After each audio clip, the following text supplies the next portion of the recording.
Este es un mensaje más de Iglesia Logos. Síguenos en Facebook, YouTube e Instagram como iglesia.logos o visítanos en nuestros servicios domingos 11:30 de la mañana y miércoles 7:30 de la tarde. Estamos en Avenida Sanders y Eje Vial Juan Gabriel, en Ciudad Juárez, Chihuahua. Iglesia Logos, creados para alabanza de su gloria. El tema es muerto al pecado, vivo para Dios. Y pensé mucho en el tema porque aparentemente habla de la hipocresía, ¿verdad? Y esta es la tercera vez que ya me choteé, ¿verdad? Esta es la tercera vez que predico este sermón en estos días, porque estoy estudiando el libro la epístola de Gálatas en la iglesia, y tenemos dos iglesias, entonces lo repito, pero a veces en un domingo, o sea, se supone que es el mismo mensaje en las dos iglesias, pero a veces llega un predicador invitado y nos desequilibra. Entonces en una iglesia voy en un pasaje, en otra iglesia, y a veces lo invitamos a otro predicador y ya nivelamos la enseñanza. Entonces esta es la tercera vez, pero la primera vez que lo enseñé lo enfoqué mucho a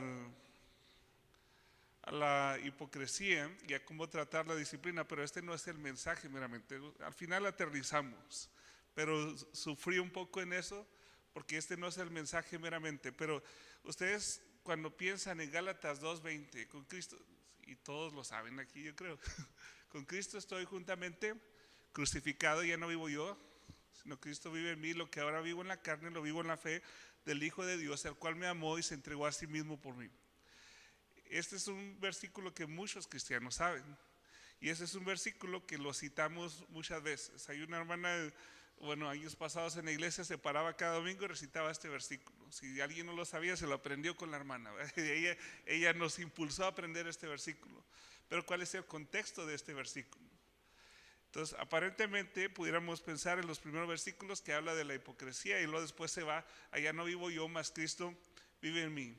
Y esto es bien increíble cuando muchas veces los versículos que tú conoces de memoria los ves en el contexto, y a veces cambia tu manera de pensar completamente, porque sabes que esto es una verdad, que con Cristo estás juntamente crucificado y que ya no vives tú, sino Cristo vive en ti. Pero ¿por qué lo dice? ¿Por qué lo dice? Y cuando entiendes el por qué lo dice, esto tiene más sentido que a veces sacarle el versículo aislado. Dice una verdad grande, pero cuando lo ves en el contexto te ayuda más a aplicarlo, que es lo que Dios quiere que tú apliques. Dice, cuando Pedro vino a Antioquía, voy a ir al versículo 11, ahora sí tengo la Reina Valera contemporánea, me enfrenté a él cara a cara, porque lo que hacía era reprochable. Pues antes que vinieran algunos de parte de Jacob, comía con los no judíos, pero después que vinieron se retraía y se apartaba porque tenía miedo de los judíos. Le resistí cara a cara. Pablo otra vez reafirma su independencia y su igualdad de los apóstoles de Jerusalén. Tiene todo un contexto, es toda la carta de contexto, y también tiene un contexto de este versículo 20. En otra versión, voy a citar algunas versiones. Versión NBI dice: le eché en cara su comportamiento condenable. Reina Valera 60, porque era de condenar cuando Pedro vino a Antioquía. La Biblia de las Américas, porque era de condenar. Otra versión dice: lo reprendí en su cara. Otra versión dice: me enfrenté con él cara a cara. Entonces, ¿quién era Pablo? ¿Por qué se atrevió a confrontar al apóstol Pedro? ¿Y quién era Pedro? Entonces también este es el mismo Pedro que siguió con Jesús, que caminó con Jesús, que hizo muchas tonterías, pero también hizo muchas cosas notorias. Era un hombre impulsivo cuando estaba con Jesús, pero también era un discípulo de Jesús. Y en el día de Pentecostés se levanta Pedro, cuando algunos están acusando a los discípulos por lo que está haciendo el Espíritu Santo. Dice: estos están borrachos. Y Pedro se levanta y dice: no están borrachos. Y empieza a predicar, y se convierten, por gracia de Dios, se convierten 3,000 personas y se añaden a la iglesia. Entonces Dios usa a Pedro en este sermón, usa en otra ocasión, y ahora tenemos aquí al Pedro que fue uno de los, o que era uno de los pilares de la iglesia, lo vemos siendo hipócrita. Como un hombre que Dios usó para escribir 2 cartas, lo vemos siendo hipócrita. Y Pablo, que a lo mejor ya tenía 14 años de convertido, él se atreve a reprenderlo. Pero si vemos el contexto de Gálatas, aquí estamos viendo también que Pablo habla de cuando vino a Jesús, que él perseguía a la iglesia, pero también habla de déjeme lo leo, voy a regresar un poquito al capítulo 1. Dice Pablo: apóstol no de hombres ni por hombres, sino por Jesucristo y por Dios el Padre, que lo resucitó de los muertos. Los falsos maestros entran a las iglesias de Galacia y Pablo les escribe y él defiende su apostolado y dice que es por gracia de Jesucristo y no por hombres. Dice que si hay alguien que anuncia un evangelio diferente, que sea maldito. También está diciendo que no hay otro evangelio, y si él mismo se hablara de otro evangelio, también podría ser maldito. El apóstol Pablo está defendiendo su apostolado porque esto defiende su mensaje.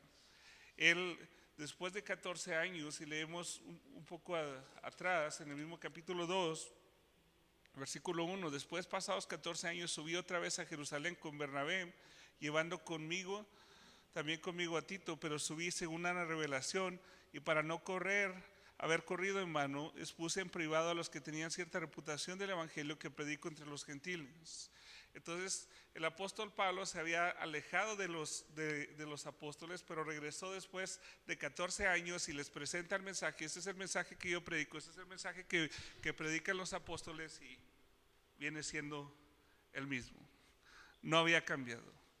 Entonces él escribe esta carta porque hay muchos que habían dejado el evangelio, o estaban dejando el evangelio. Pablo piensa que había trabajado en vano, o les pregunta: ¿he trabajado en vano entre ustedes? También les dice: oh Gálatas insensatos, torpes, Gálatas que no entienden. ¿Quién les fascinó de cambiar la verdad del evangelio por las obras de la ley? Entonces ese es el trasfondo de lo que está diciendo Pablo. Pero aquí vemos a Pedro haciendo básicamente siguiendo la corriente de los falsos maestros. No, a lo mejor no en todo el sentido de que se fue a la apostasía, pero vemos que se comporta como si fuera apóstata. ¿Por qué? Porque hay una verdad que en Gálatas 2:20 nos dice que con Cristo estoy juntamente crucificado, ya no vivo yo, sino Cristo vive en mí. Pero el estilo de vida que estaba Pedro llevando no era el Cristo vive en mí. Y esto es una reprensión, y aquí es donde se conectan las dos cosas. El estilo de vida que Pedro estaba llevando, pero no solo eso, sino que estaba haciendo lo mismo que los Gálatas estaban haciendo. ¿Y quién era Pablo para reprender a Pedro? Era un defensor de la fe. Ya no se puso quién es mayor, si Pedro o Pablo. Aunque no hay estos rangos, no se puso a pensar en eso. Este hombre no está andando conforme a la verdad. Y no solo eso, sino se llevó a mi compañero Bernabé. ¿Quién era Bernabé? El que le recibió en la iglesia cuando recién se había convertido. Cuando él era un perseguidor de la iglesia, Bernabé lo recibe y lo trae entre otros discípulos, porque los otros cristianos habían escuchado que perseguía a la iglesia, y esa era la fama que tenía Pablo. Y el hermano Bernabé lo introdujo a la iglesia para que lo aceptaran. Entonces Pedro, que Dios había usado, ahora se está comportando de una manera diferente.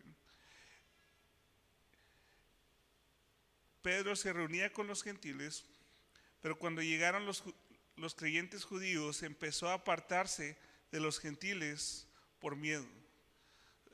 ¿Han pensado en esto? Hay veces que nos comportamos de diferente manera por la presión, por la familia. A veces no decimos la verdad a nuestros familiares por miedo a qué dirán. La verdad tenemos que vivirla todo el tiempo, y tenemos que predicar el evangelio todo el tiempo. No hay que cambiarlo solo porque a alguien no le gusta. Pero aquí la presión era tan fuerte que el apóstol Pablo habla en el capítulo 1 que había, o versículos anteriores, habla que él había recibido esa presión también de los falsos maestros que reducen la gracia de Dios a esclavitud. Él había recibido esa presión. Los que estaban con el apóstol Pablo también habían recibido esa presión, pero dice, de ninguna manera accedimos a reducirnos a esclavitud. No cedieron a la presión, pero parece que Pedro sí había cedido a la presión, que a lo mejor no necesariamente que los falsos maestros, pero estaba haciendo lo mismo que ellos.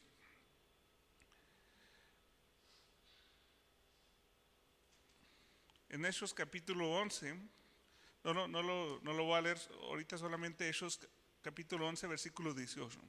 Vemos cómo Dios le revela a Pedro que los gentiles también se les ha concedido el arrepentimiento. Está Pedro en la azotea, tiene una visión donde aparecen bajan un lienzo con diferentes tipos de reptiles y le dice, Pedro, come. Dice, no, Señor, yo ninguna cosa común o inmunda he comido antes. Y Dios le dice, Pedro, lo que Dios limpió, no llames tú común o inmundo. Entonces, dando a entender que los gentiles también recibirían el evangelio.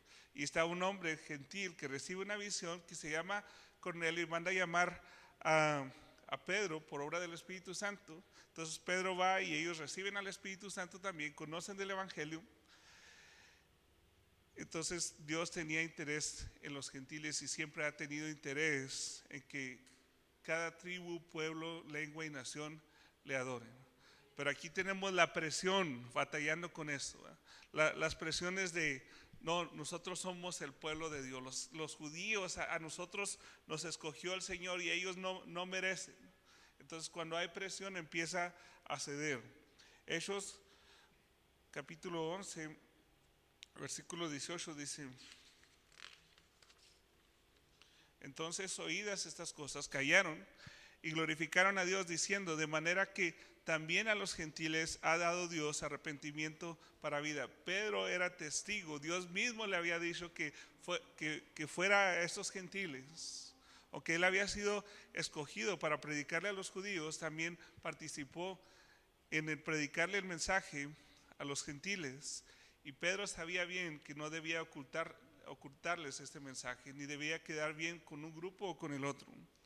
Versículo 13, y en su simulación participaban también los otros judíos, de modo que hasta Bernabé fue arrestado también por la hipocresía de ellos. No solo el problema era Pedro, sino que se trajo a su compañero también, y luego a otros cristianos también. Eso pasa en las iglesias también. Se desvía uno y lo empieza a influenciar, en vez de influenciar en la palabra, influencia a los demás en el error y en la mentira. Hechos capítulo 11, versículo 27. El problema no se quedó ahí, siendo otros judíos también estaban siendo hipócritas, y Bernabé, quien introdujo a Pablo a los apóstoles cuando se convirtió a Cristo.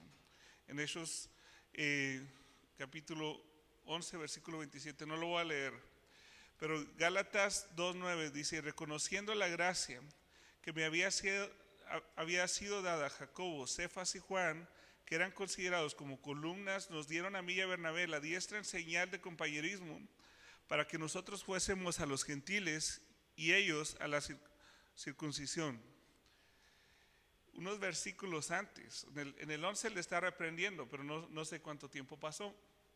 El versículo 9, Cefas, que es Pedro, junto con otros dos discípulos, a Jacobo con otros dos apóstoles y Juan, eran considerados columnas de la iglesia, y ellos le dan la aprobación a Pablo y a Bernabé para que prediquen, para que vayan a los gentiles. Unos momentos antes, Pedro está orando por, no sé cuánto tiempo, está orando por Pablo, y luego después Pablo está reprendiendo a Pedro. Pues ¿quién se cree? Alguien que está defendiendo la verdad. No importa quién había orado por quién, sino Pablo está tomando su derecho de reprenderle.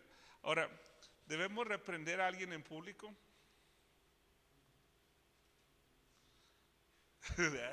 Aquí nos vamos a pelear, ¿verdad? Para que despierten. Bueno, ahí hay un proceso de disciplina, ¿verdad? Pues hay algunos pasajes, pero uno de ellos, o sea, si tú ves que un hermano está en pecado, pues tú que eres espiritual, primero chécate a ti mismo y luego ve y habla con él. O también si él pecó contra ti, pues habla con 2 testigos y si no escucha y ya llegas y lo llevas a la iglesia.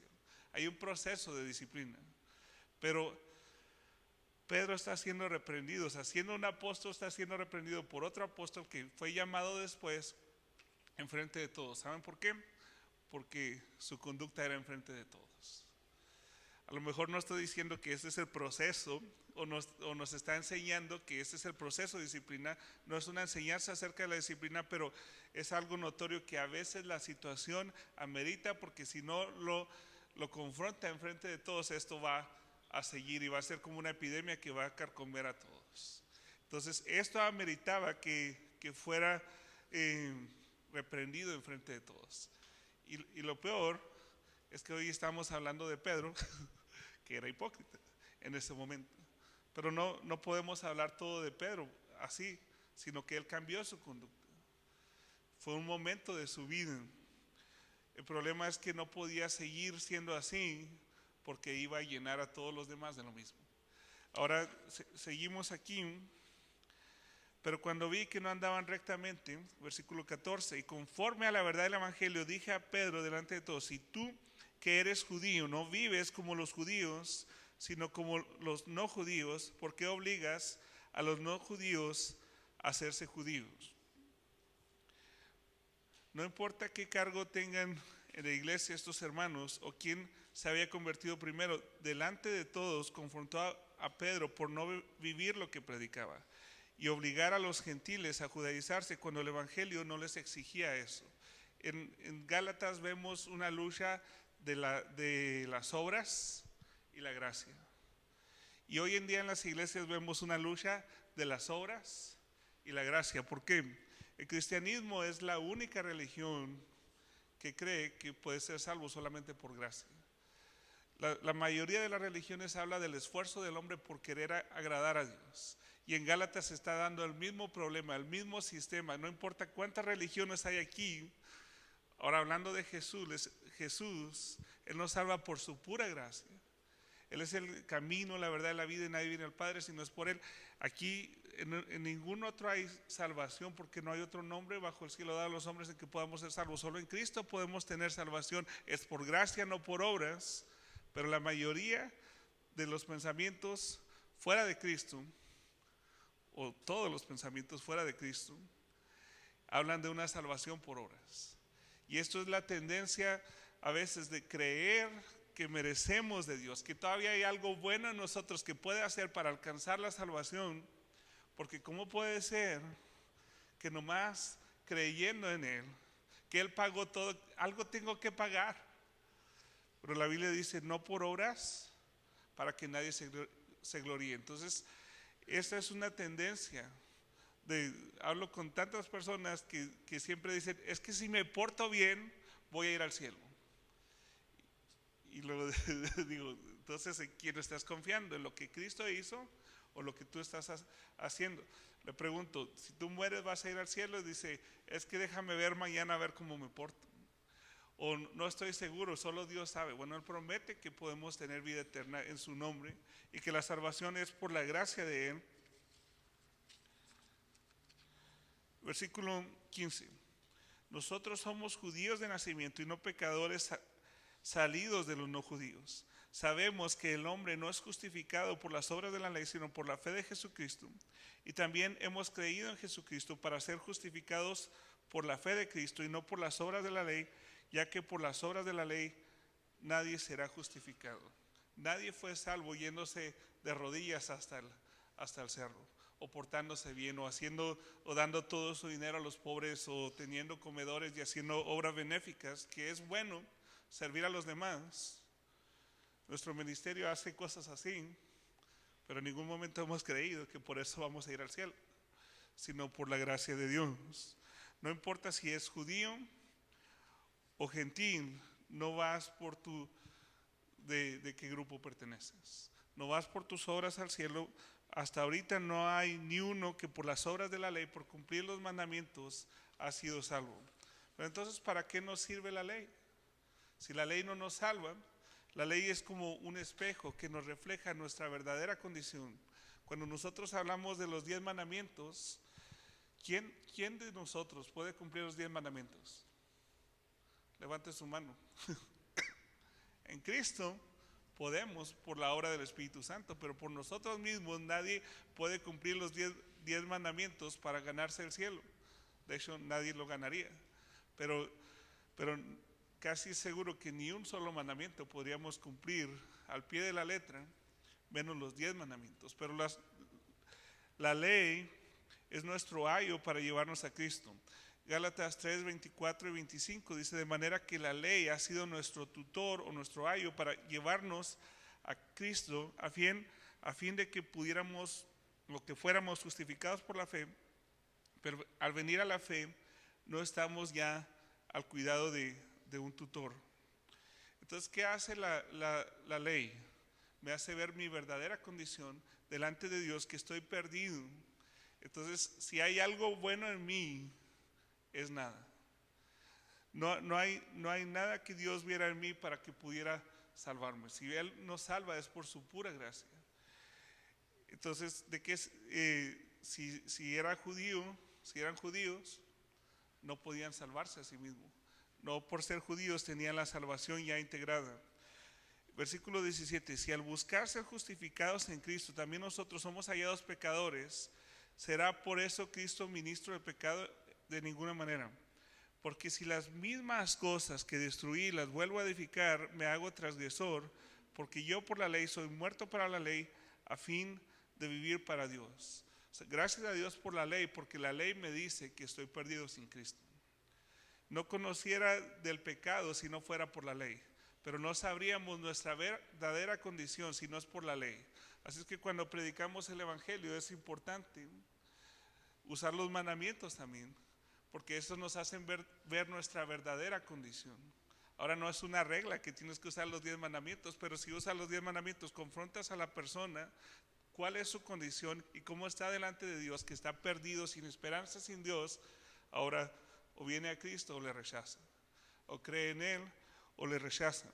Si somos justificados en Cristo, entonces no tenemos nada que ofrecerle. ¿Será por eso Cristo ministro de pecado? De ninguna manera. Las cosas que antes hacía como transgresor ya no las hago, porque por la ley soy muerto, porque reconozco que soy pecador y ahora en Cristo tengo una vida nueva. ¿Por qué todos estos versículos se enlazan en una cosa muy clara? Que Pedro se está comportando como si hubiera sido salvo por las obras de la ley. Y entonces Pablo tiene que recordarle esta verdad, este versículo que tanto conocemos: con Cristo estoy juntamente crucificado, ya no vivo yo, sino Cristo vive en mí. ¿Por qué este versículo está ligado a esto? Se está dando una situación, y en todo Gálatas, los Gálatas están pensando en que tienen que hacer buenas obras o que tienen que judaizarse para venir a Cristo. Y el apóstol Pablo dice: no hay otro evangelio. Si alguien les predica otro evangelio, si predicas por las obras, entonces ya no estás predicando lo que Cristo hizo por ti en la cruz, o le estás quitando el valor. Cristo pagó 100% nuestra redención. A veces doy un ejemplo cuando hablo del evangelio. Si yo invito a un hermano, ¿cuál es tu nombre? ¿Cómo? Daniel. Invito a Daniel, es que generoso me siento, a un restaurante, y cuesta 100,000 pesos esa comida, pero nomás traigo 98,000 pesos y Daniel tiene que pagar 2,000 pesos. ¿Quién pagó? Pues la tendencia sería decir que el que pagó más, pero sin esos 2,000 pesos, a lo mejor nos arrestan a los dos ahí. No, nada de que lavar platos o así. Él pagó un 2% de lo que sería toda la cuenta, pero él también podría decir nosotros pagamos, porque él pagó una parte. En nuestra salvación no podemos pagar nada, pero si hubiera una manera de pagar algo, aunque sea una partecita, quitaríamos todo el crédito a lo que Cristo hizo en la cruz de Calvario, no por obras, para que nadie se gloríe, para que toda la gloria de nuestra salvación sea para Él. Y solo Él podía pagarlo, y solo Él podía hacerlo. Cuando estábamos muertos en nuestros delitos y pecados, solamente Él podía pagar lo que nosotros no podíamos pagar. Romanos capítulo 7, del 7 al 8, dice: ¿concluiremos entonces que la ley es pecado? De ninguna manera. Sin embargo, de no haber sido por la ley, yo no hubiera conocido el pecado, porque si la ley no dijera no codiciarás, tampoco yo habría sabido lo que es codiciar. Pero el pecado se aprovechó del mandamiento y despertó en mí toda clase de codicia, porque sin la ley del pecado está muerto. Entonces Dios nos dio la ley, pero no para salvarnos, sino para reconocer cuál era nuestra condición, para saber que habíamos fallado ante un Dios santo y perfecto, y para venir ante Él reconociendo que no tendríamos nada que ofrecerle. Y Pedro se estaba olvidando en un momento de esto. Los Gálatas se estaban olvidando de esto, dándole créditos a sus buenas obras y convirtiendo la libertad que tenían en Cristo a esclavitud. Esto no quiere decir que no podemos cumplir los 10 mandamientos, porque si tenemos a Cristo y su Espíritu Santo podemos cumplir los 10 mandamientos, pero ya no en las obras de la carne, sino en la gracia de Cristo que Él nos ha dado.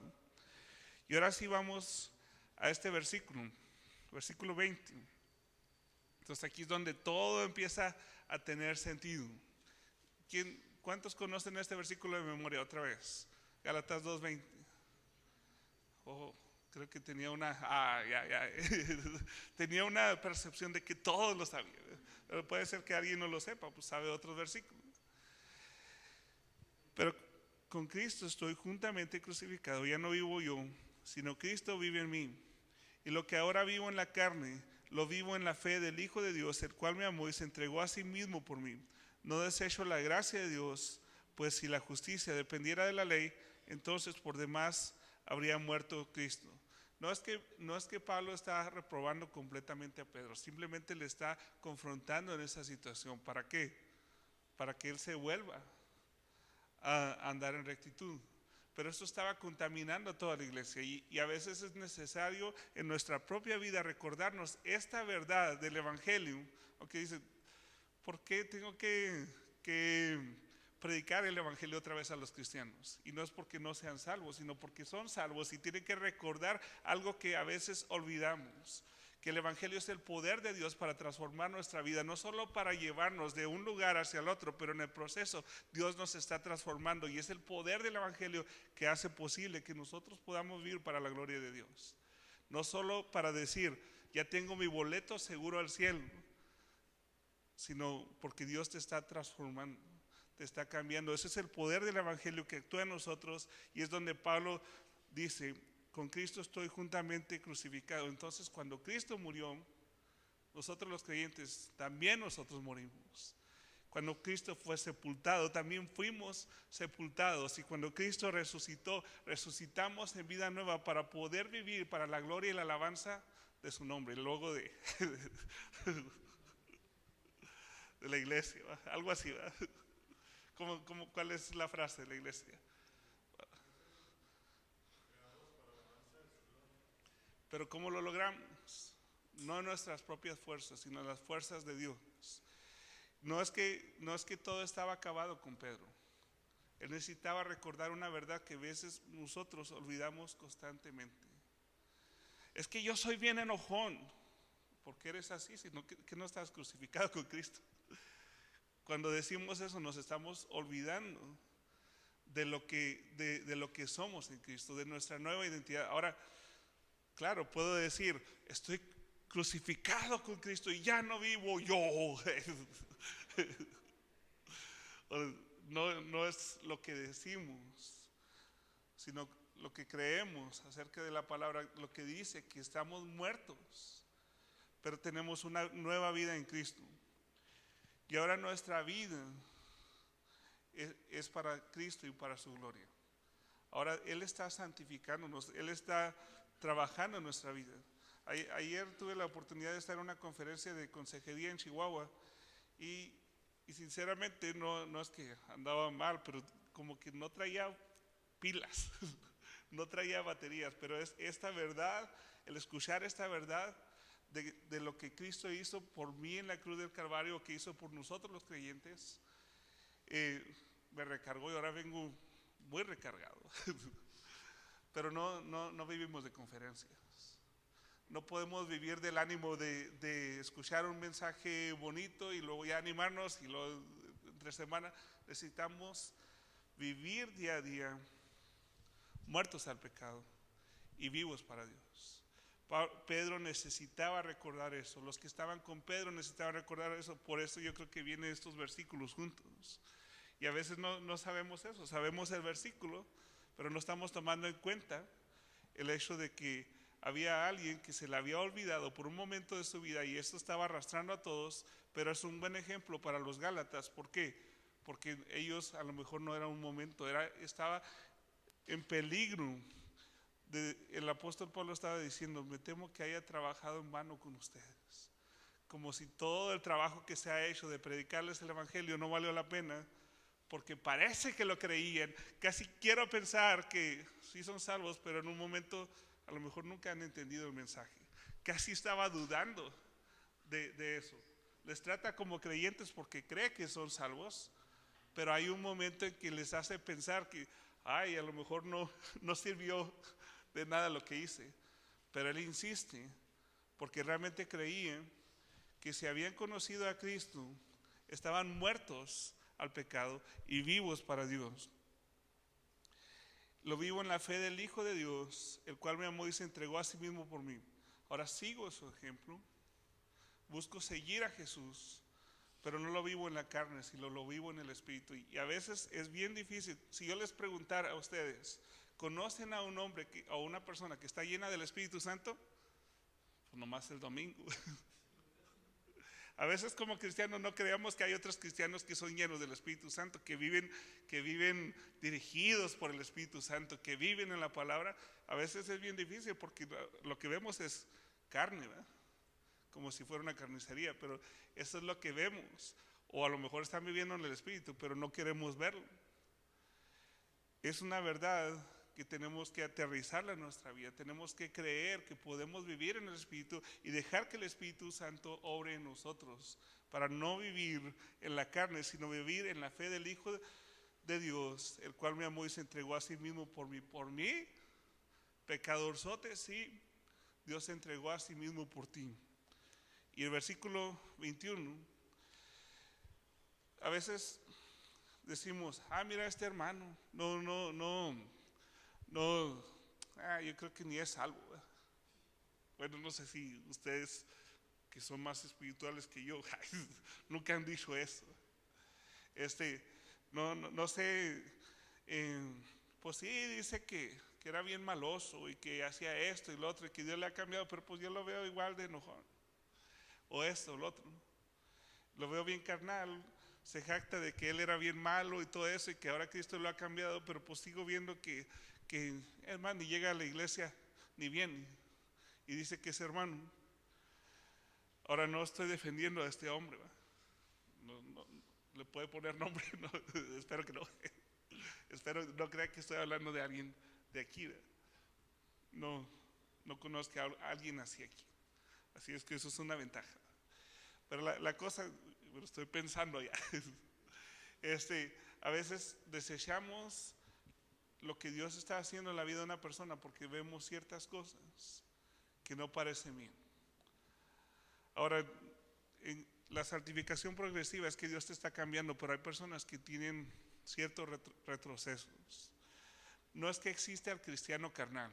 O es cristiano o no es cristiano, conoce a Dios o no conoce a Dios, pero sí sucede que anda en la carne, Pero no existe tal clasificación como el cristiano carnal, porque si no diríamos, yo estoy ahí, yo estoy en la carne. O sea, no es para clasificar, tienes que vivir en esta verdad de que has sido crucificado y que ahora vives en nueva vida. Si la creyeras que hay esta posición, o sea, sí sucede cristianos que hay en la carne y podemos ser ejemplo de eso cuando no andamos en el Espíritu. Pero no es que Dios nos da una clasificación. Vamos a inventar al cristiano carnal para poner a todos aquellos cristianos carnales. Cuando el apóstol Pablo le habla a los corintios, los trata como hermanos, ¿eh?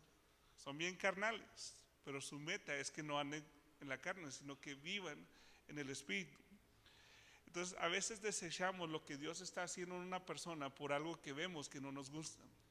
Pero ¿sabe qué? Si alguien ha cambiado a ese mafioso, si alguien ha cambiado a esa persona que era un asesino, que era esto y esto y esto, fue Dios.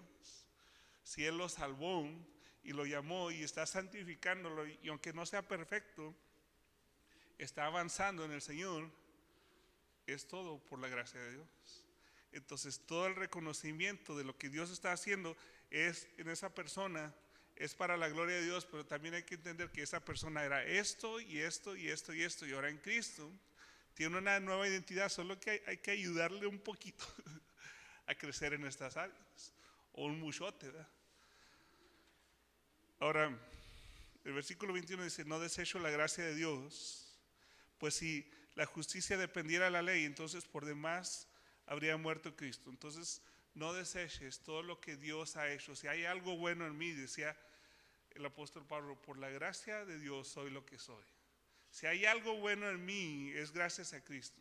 Si tú tienes trabajo, tienes algo bueno, algo que ha cambiado en tu vida, es por la gracia de Cristo. Y toda la gloria es para Él. No deseches lo que Dios está haciendo en tu vida y tampoco minimices el hecho de que Él te ha salvado por su pura gracia. Agradécele a Dios por su salvación y vive en las verdades que Dios nos ha dado de que estamos muertos. Ese Joel viejo está en la tumba. Ahí tienes que verlo. Tienes que ver al Joel nuevo que Dios está santificando. Eso es lo que deberíamos mostrar. Esa es la verdad que deberíamos vivir, pero es posible. Tenemos que dejar de creer que no es posible. Podemos andar en el Espíritu, pero nosotros no somos los que decimos, ando en el Espíritu, mírenme, ando en el Espíritu. Entonces ya eso es carne. Se refleja que es carne. Tenemos que ser llenos de Cristo para andar en el Espíritu. Entonces no deseches la salvación que Dios te ha dado en Cristo. No deseches la capacidad que Dios te ha dado para vivir para su gloria y no vivir más en los deseos de la carne, porque si tu salvación dependiera de tus esfuerzos, entonces el sacrificio de Cristo no sirvió. Y eso sería muy triste. Por eso el apóstol Pablo le recuerda a los Gálatas, si a un ángel del cielo les anuncia un evangelio diferente, sea anatema o maldito. Y todo el tema que había con los Gálatas era que ellos estaban reduciendo la gracia de Dios a la esclavitud. Que habiendo el Señor muerto por ellos y habiendo recibido al Espíritu por la fe, le estaban dando honor a las obras de la ley, a los esfuerzos humanos que ellos hacían para agradar a Dios. En la cruz Cristo llevó mis pecados y cuando Él murió yo morí. Fui sepultado y me ha dado nueva vida por la fe, no por el esfuerzo humano. Cristo es el que pagó y yo no tenía nada bueno que pudiese hacer para salvarme. No se trata de hacer buenas obras para salvarnos, porque esto es imposible. Nadie se ha salvado por las obras de la ley. Es reconocer la gracia de Dios para que Cristo viva en nosotros. Todo el crédito y toda la gloria de nuestra salvación es para Cristo, pero no solo queda en que ya tengo un boleto para el cielo, es que ya tengo un lugar seguro con Cristo, aunque dice que nos hizo sentar con Cristo en los lugares celestiales. Ahora somos sus hijos, nos adoptó, somos parte de su familia, nos justificó, nos santificó, nos redimió. Y todas esas cosas ha hecho nosotros. Por eso tenemos un lugar seguro, por todo lo que Él hizo por nosotros en la cruz. No solo es un boleto, pero Él está, es más, no es un boleto. Es que Él prometió que estaríamos con Él por la eternidad, a los que Él compró con su propia sangre. Pero la cosa aquí es que tenemos que creer que podemos vivir para su gloria.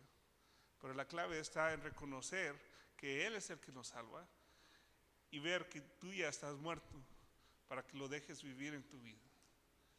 Cuando vivimos en la carne tenemos que regresar a esta enseñanza de que es el Evangelio, es el poder de Dios para salvación. Cuando yo escuchaba a algunos hermanos decir, tenemos que vivir el Evangelio, tienes que recordarte el Evangelio a ti mismo, dije, no va a estar predicándome cada vez que Cristo murió por mis pecados.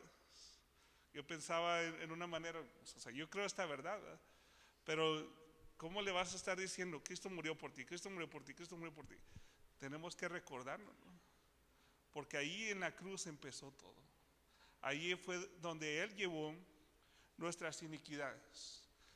Llevó el acta de decreto que estaba en nuestra contra, que nos era contrario, y lo clavó en la cruz. Cristo ya no se está acordando de tus pecados, no te está recordando constantemente tus pecados pasados, porque ya los perdonó. Incluso los presentes y futuros que todavía no hemos cometido, Dios ya los perdonó. Pero no lo hizo para que viviéramos y hiciéramos lo que nos da la gana, sino para tener una vida nueva en Cristo, el cual nos capacita para vivir para su gloria. No son nuestros esfuerzos los que nos salvan, es Cristo quien nos salva. Y todo lo que hacemos ahora en Cristo, lo que ahora vivo, lo vivo en la fe del Hijo de Dios, el cual me amó y se entregó a sí mismo por mí. Entonces tenemos que recordarnos el Evangelio así. A lo mejor no tengo que predicarme y decir, es que sí soy salvo, es que sí soy salvo, es que sí soy salvo. Eso sería como duda o temor, más que predicarte. Tienes que recibir a Cristo. Ya lo tienes. No tienes que estar recibiendo a Cristo. Él murió una sola vez y para siempre. Lo que tienes que recordarte es que Cristo está en ti y que tú ya estás muerto. Y que Él quiere que vivas para su gloria. Entonces Pedro, un apóstol que Dios usó para ganar multitudes, predicó 3,000 y en otros sermones también vinieron muchas personas a Cristo, y Dios lo usó para escribir 2 epístolas y ser uno de los líderes de la iglesia en Jerusalén. Y no recordamos a Pedro por lo hipócrita. Esto fue una fase de su vida. Ahora no estoy justificando la hipocresía, pero hay momentos en que nosotros tenemos que examinar nuestra vida y pensar si estamos viviendo considerando que somos muertos al pecado y vivos para Dios. Que el Señor nos enseñe antes que sea tarde o alguien tenga que llamarnos la atención delante de todos de que no estamos viviendo para la gloria de Dios. Tenemos que recordarnos esta verdad, pero también si vivimos esta verdad nos evitaríamos que alguien nos jale las orejas. Ahora somos humanos, a veces fallamos, y es mejor que nos jalen las orejas que nos dejen vivir en el error. Es mejor porque Dios al que ama disciplina como un padre hijo a quien quiere. Si no te disciplina, entonces eres bastardo y no hijo. Si eres un hijo de Dios, Dios te va a enseñar cuando andes mal y Él te va a corregir porque te ama. Es el amor de Dios lo que nos hace regresar hacia Él y no olvidarnos de Él. Entonces, toda la gloria de nuestra salvación es para Cristo. Entonces, vive la salvación que Dios te ha dado para gloria de su nombre.